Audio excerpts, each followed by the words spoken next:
Welcome to the Bitcoin Infinity Academy, brought to you by the Plan B Network and Bitbox. This is our course on my second book, Bitcoin Independence Reimagined from 2020. And I'm Knut Svanholm. I'm here as always with Luke DeWolf. Good morning, Luke. How are you today? Good morning, Knut. I'm doing great. We are covering poverty and prosperity. Should be an interesting one. A little bit shorter, but a few of the chapters in this book are just slightly shorter. Never a bad thing to just have a little bit of a thought nugget discussion, though. No, more discussion time for us, I guess. Absolutely. And so before we dive in, just a reminder that the best way to get involved with the Academy is to go to our Geyser page, geyser.fund/project/infinity. And you can get all the details about how you can get involved with the Academy, including joining our private discussion groups where we go over all of the details of the course. And of course, you can join the live streams and watch while we do the recordings live. There's usually some funny outtakes. So, shall we dive in, Knut? Absolutely. Please read the chapter for me. I shall do so. Poverty and prosperity. The gaps are increasing.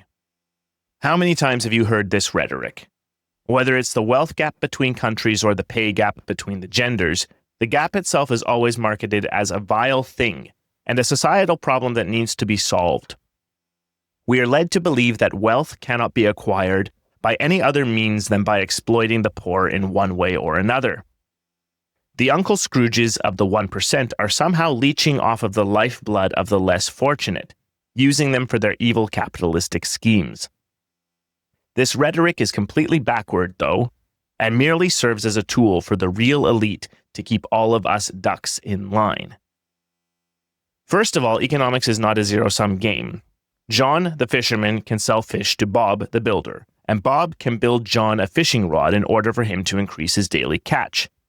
By doing this, John can lower the price of fish, which is a net good, pun intended, for everyone in the economy, except the fish. In an economy with perfectly sound money, in other words, money with a fixed supply, the value of the medium of exchange used in the economy doesn't go down but up, making everyone in that economy wealthier as the economy grows. We are so used to operating under inflationary currencies that only a select few of us have experienced this, though. Of course, we've all seen the prices of goods that have had exponentially decreasing production costs, such as electronics and computing power, go down.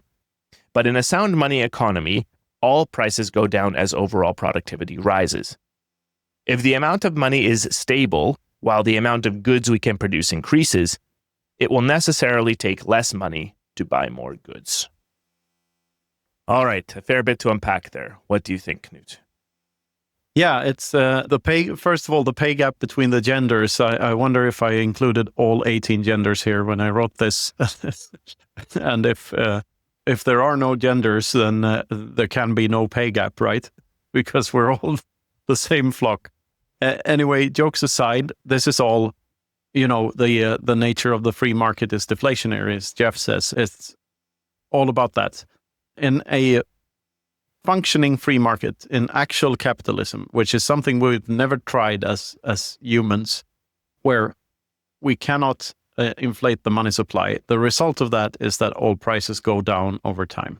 And due to the simple fact that if humans practice doing things, they get better at it. That's how we phrased it in Clown World, if I remember correctly. And this is one of those chapters in the earlier books that are sort of a seed for something more fleshed out coming in a later book. And it's also a TLDR on the price of tomorrow, I'd say, the beginning of this. It's simple and it's obvious once you see it. Yet most people have never thought about this. They think rising prices or stable prices is a good thing, when it's actually not. They should be falling. Yeah, the deflationary stuff is definitely counterintuitive, of course, as we've said time and again. But it for sure ties into the gaps that we're talking about too. And I mean, I think the next paragraph or two will be a little more instructive as to what we're actually getting at here. But yeah, I for sure think that the discussion about the gaps is an interesting one. And it's one of those things that kind of seems like it's against, so to say, fairness, but it's actually the most fair thing in the world for there to be these sorts of gaps. Yeah. I mean, the gaps are a result of a functioning free market. More productive people get wealthier faster, and thus the gaps are increasing. And the very notion that they shouldn't is all backwards. They have to increase. That means it works. The only way to make them not increase is negative behavior, to taking people's stuff and being mean and evil. And I get into that in later paragraphs here, so maybe we should read on. Sounds good. Reading on. Historically, only two phenomena have been able to actually decrease the wealth gap between people: natural disasters and war. It is unclear which of the two categories socialist policies, interventionism, and central banking fall under. In a well-oiled economy, wealth gaps will increase naturally, since more productive people will always accumulate wealth at a higher pace than less productive ones. This phenomenon is a good thing and of benefit to everyone, because in order to monetize his productivity, man needs to serve other people's needs. Every capitalist is a slave to his customers' wants and needs. Unfortunately, no one on Earth has ever been able to enjoy the full potential of a truly free global market, because we've never had a functioning, sound money economy up and running properly. Why not? Because the temptation of money printing is simply too powerful for the human mind. No nation's central bank or government has ever resisted the urge to debase its national currency for its own benefit. Bitcoin is a different beast altogether, and its issuance rate is beyond the reach of mere humans. It can't be tampered with, regardless of temptations. Okay, so yeah, as we were saying, these gaps are natural and they're good. Absolutely. And falling prices and increasing gaps are two sides of the same coin. And the ones who have the most to benefit from this phenomenon are the poorest classes in society. They are the ones who can really benefit from prices dropping, because it means they can afford more stuff. It's super simple, really. And wealthy people having more resources only means they will spend more and thus boost the economy by demanding more goods and services. It is what it is. Right. And I mean, I think the other point here is that it's harsh but true, and I say this a lot, it's harsh but true that more productive people will get more rewards out of life if we reduce the number of interventionisms that there are. But the thing is, the counter effect, it is the interventionism that is causing the problem for people, right? Like, governments picking winners by choosing to subsidize this or that and taking money away by taxation just to give it to whoever. I mean, the give a shit matrix is basically the explainer for why that is inefficient and ineffective. And then it creates all the incentives for people to not work and simply have the government pay for their stuff, right?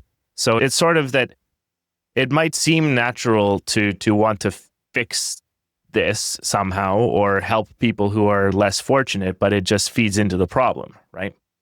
Yeah, and also this zero-sum game thing, I think that plays in a lot to this, because in a fiat economy, it's almost inevitable that you have to screw some people over in order to get ahead of the curve and actually make money faster than everyone else. So like, that is the thing. We've lived in that for so long that we think it's natural, that it's the fang and claw thing.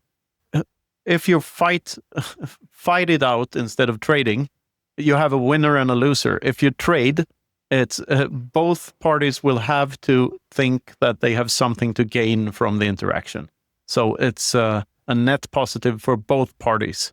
And this is what separates the free market interactions and voluntary interactions from involuntary one involving aggression. And yeah, as I said, the fact that we've had so many involuntary ones and that involuntarism is baked into everything the state touches, VAT, taxes, whatever, that means that it's not necessarily a win-win for both parties. And this is what we're trying to get away from. Totally agree. Shall we continue the discussion? Sure. All right, continuing. In a sound money economy, and arguably in any economy, you can't fight poverty by fighting prosperity. In a sound money economy, everyone profits from economic growth. The road out of poverty inevitably leads to more and more prosperity. To set a limit to this or to interfere with the process will hinder a person from becoming wealthy, but it will, at the same time, hinder his potential customers from acquiring the tools they need to lift themselves out of poverty. In a truly free market, sound money economy, wealth taxes are a net loss to everyone. The costlier a monetary good is to produce, the cheaper everything else becomes compared to it, and vice versa. The cheaper the money, the costlier everything else. As time goes by, Bitcoin becomes costlier and costlier to mine. It looks like Bitcoin will hold this property forever, since the last coin will be mined around the year 2140. After that, minting new Bitcoin will be close to infinitely expensive. This means that everyone who holds any Bitcoin will always profit whenever the Bitcoin economy grows, just as everyone loses from holding fiat money.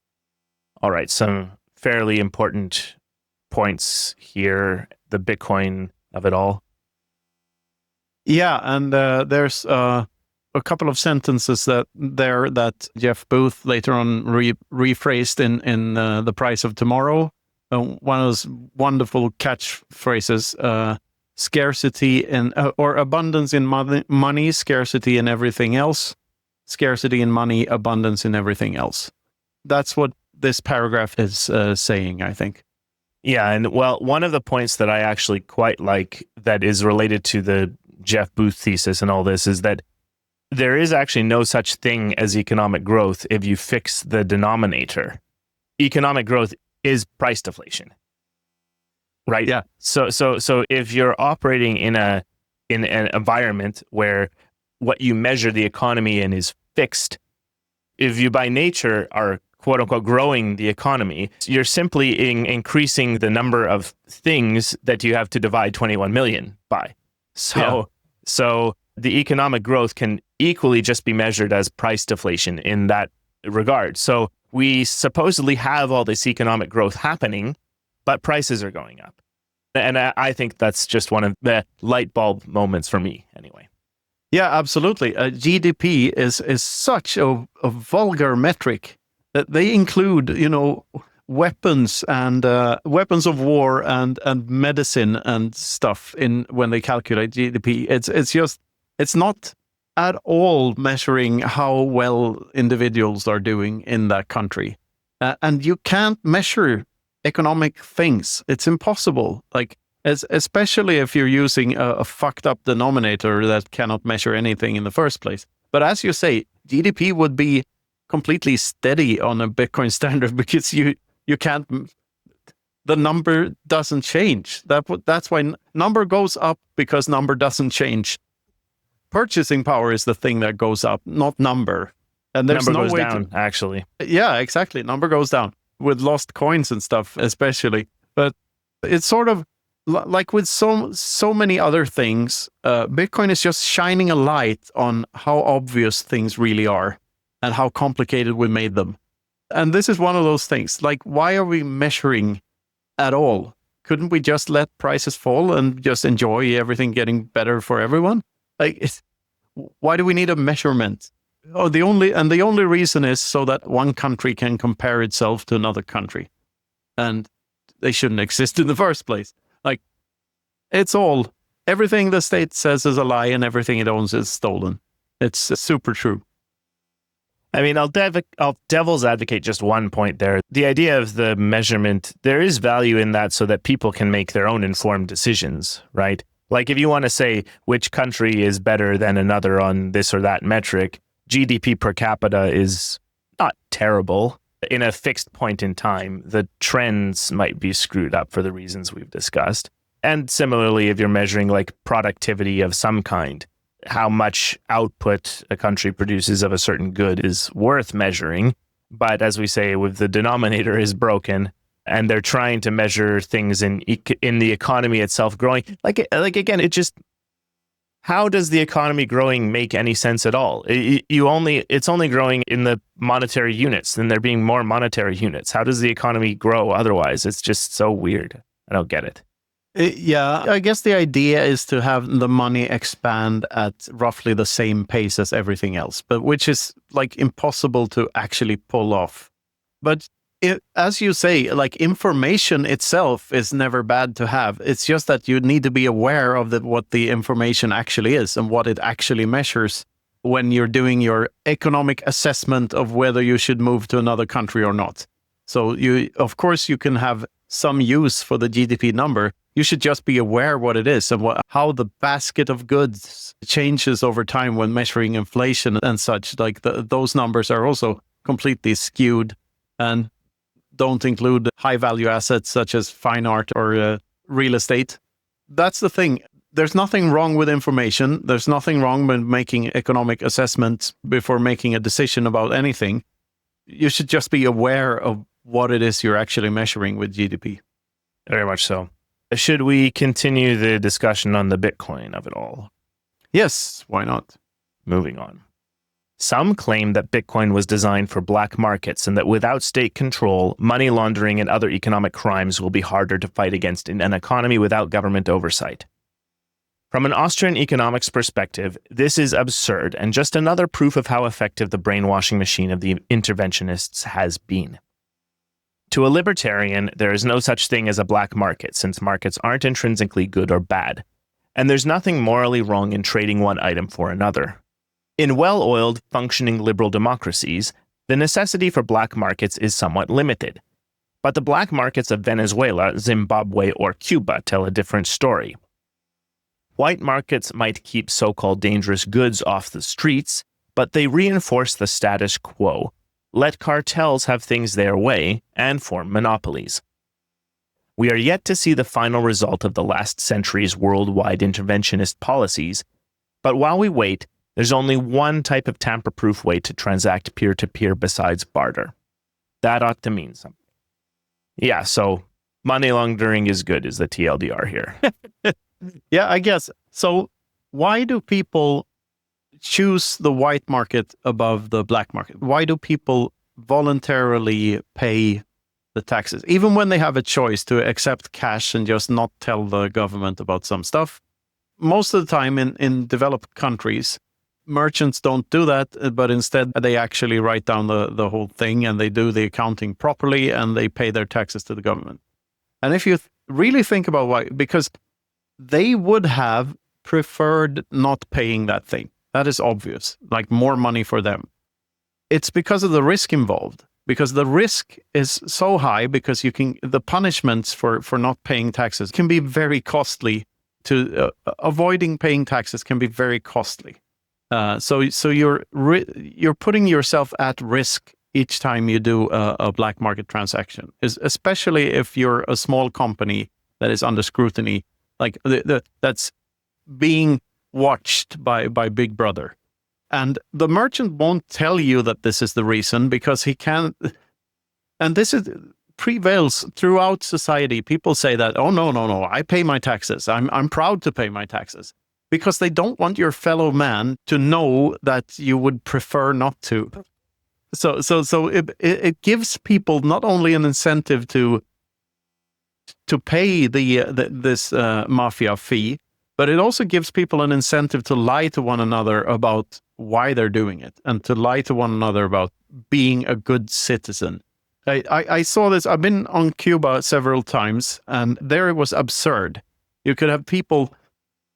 Like we visited a dirt poor tobacco farmer with one tooth. He was about 90 years old, and he said he loved the government, like more than anything. He wouldn't survive without them. Anyone you asked on the street what they thought about the government and what they thought about the communist system, everyone loved it, of course, because of the risks involved with not loving it. Like, and I think this is very underappreciated, and we think we're immune in the West, but we absolutely aren't. Everyone says, yeah, no. I believe in democracy. I believe in we have to do this the democratic way, and we have to have the tax. I'm a proud taxpayer. I do my part. Yeah, why are you saying that? Like, ask yourself why people are that way.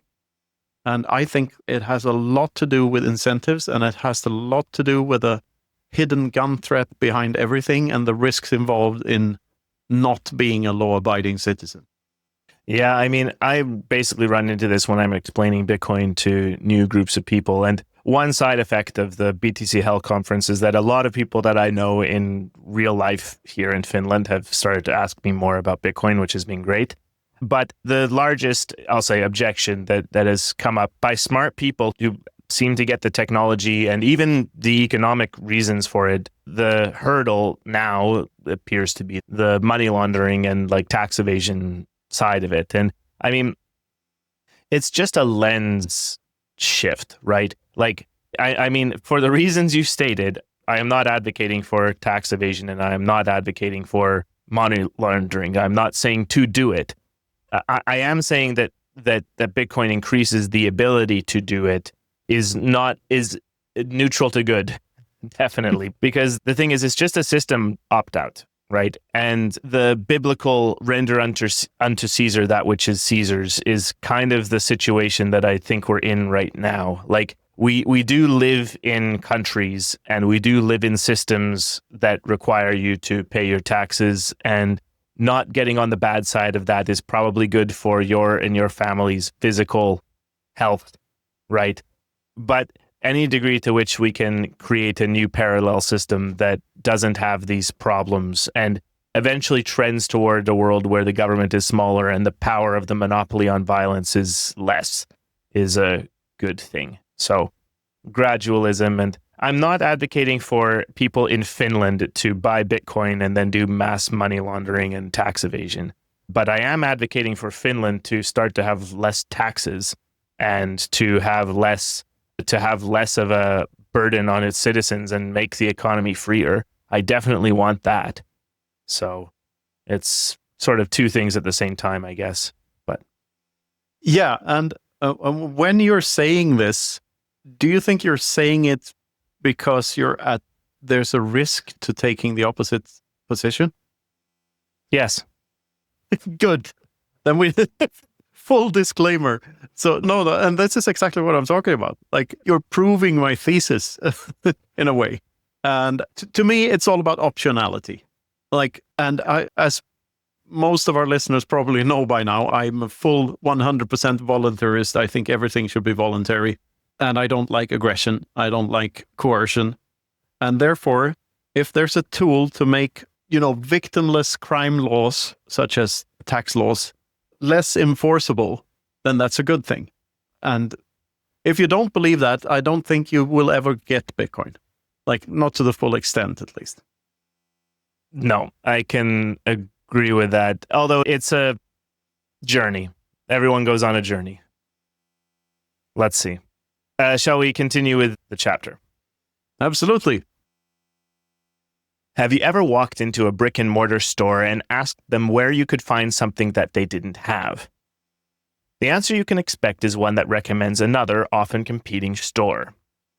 Despite the fact that the first store has nothing to gain from you going to another store instead, this level of courtesy can be expected almost anywhere. Why is that? Shouldn't the evil mechanics of the free market system have thwarted such behavior in brick-and-mortar store employees by now? Quite the opposite. Markets evolve into friendly places because a seller's top priority is always the satisfaction of the customer. It has to be. If a customer gets irritated or angry because of the attitude of an employee of a certain store, he will cease to shop there. An entrepreneur is always a slave to his customers' wants and needs. The flip side of this coin is that the customer is always the master of the entrepreneur, but only if he's in control of his wants and needs. In order to be in control of one's wants and needs, one needs to be self-sufficient.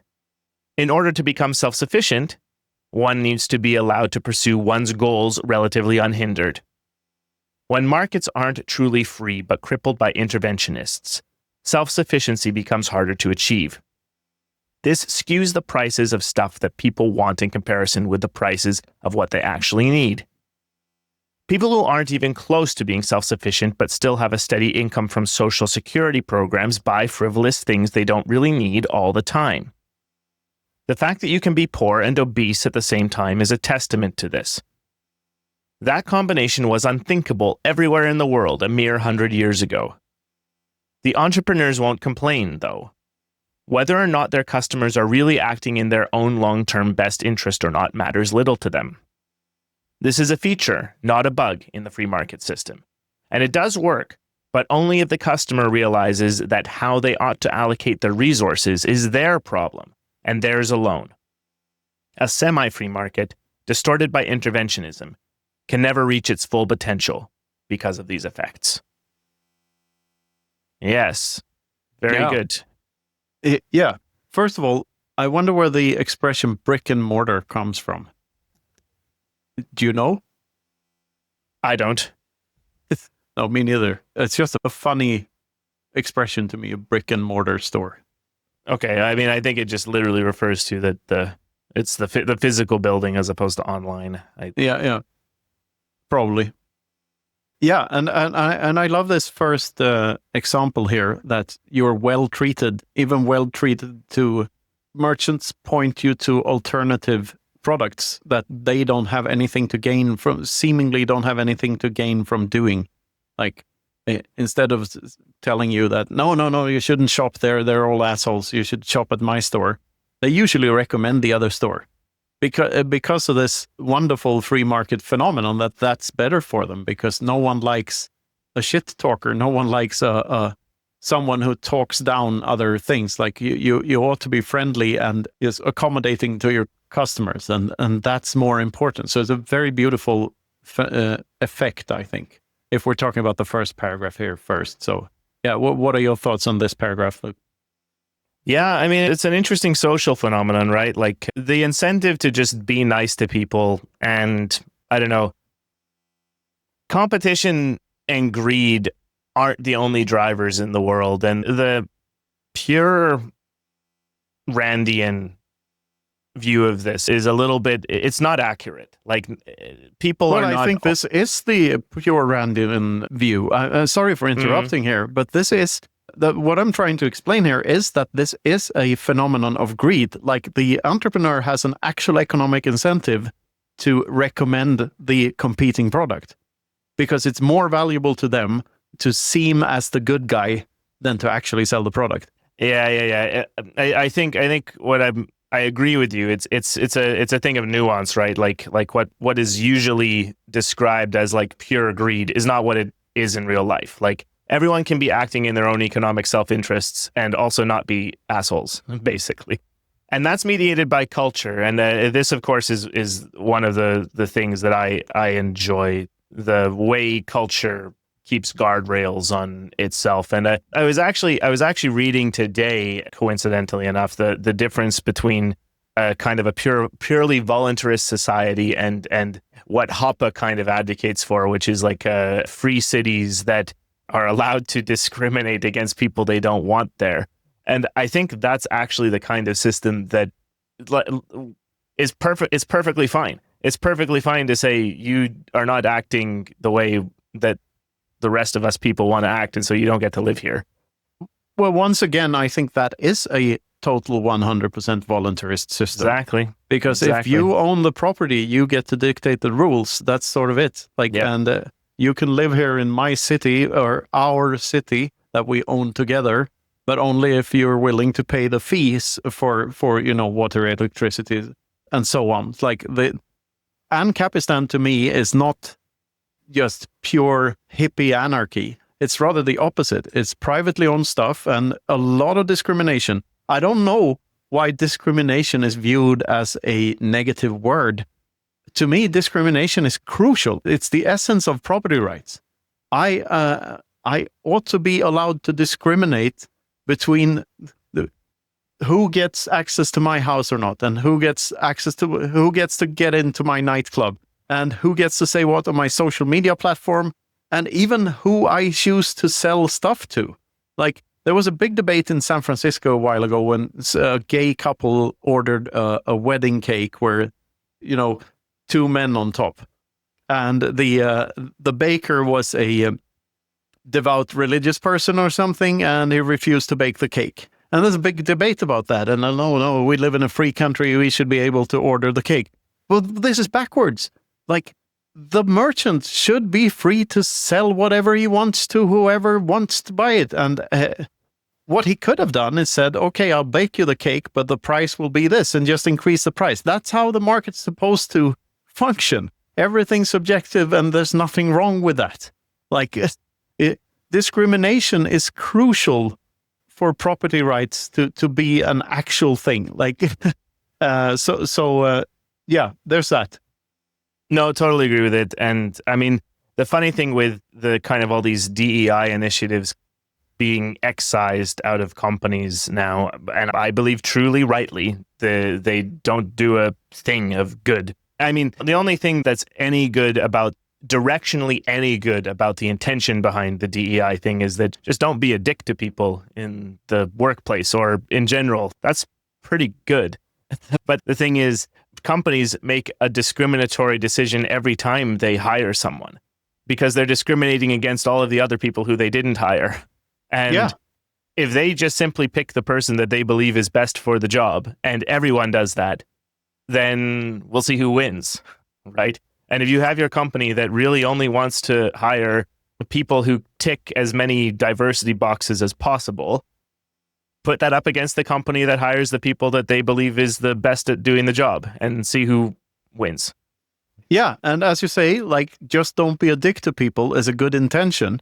But DEI policies, they are institutionalizing dickish behavior by letting different rules apply to different people. That is, by definition, dickish behavior. Yeah, I would say literally the only thing about it that is accurate, in my view, is that you shouldn't racially abuse people in the workplace, or you shouldn't sexually harass people in the workplace. That's not nice to do. But that's a general thing. That's not a... And it's there is something to be said that society has had to learn that's not appropriate. But, you know, mandating it through racism and sexism is also not good. No, it's increasing the problem. Like, as soon as you get a free lane because of your skin color or your gender, then people are that will create racism. That it's the difference when different laws applies to different groups of people. That's how you actually create these things. Because if I'm the employer and I'm in a total hopium free market ANCAP society here, I get to choose who I employ, and no one has a say in that. And if I'm clever, race or gender shouldn't have that much say in that decision. Merit should. Like, is this person the right guy for the job, or the right girl, or whatever? And it should be up to me how much I would let my own biases about race or gender play into that. And that will create a fair result, because it will produce a world in which things are fair. And who's to say who belongs to what group anyway? If I'm black, but I'm also wearing a mustache, like, was it the mustache or was it the color of my skin that put me into a group category? These groupings are completely subjective too, like how to categorize people into different groups. It's weird. So why shouldn't it be up to the person picking the other guy to discriminate to whatever extent they want? It's just absurd to me. Yeah, and I think it basically just goes all the way to that the interventionism has the exact opposite effect of what they want.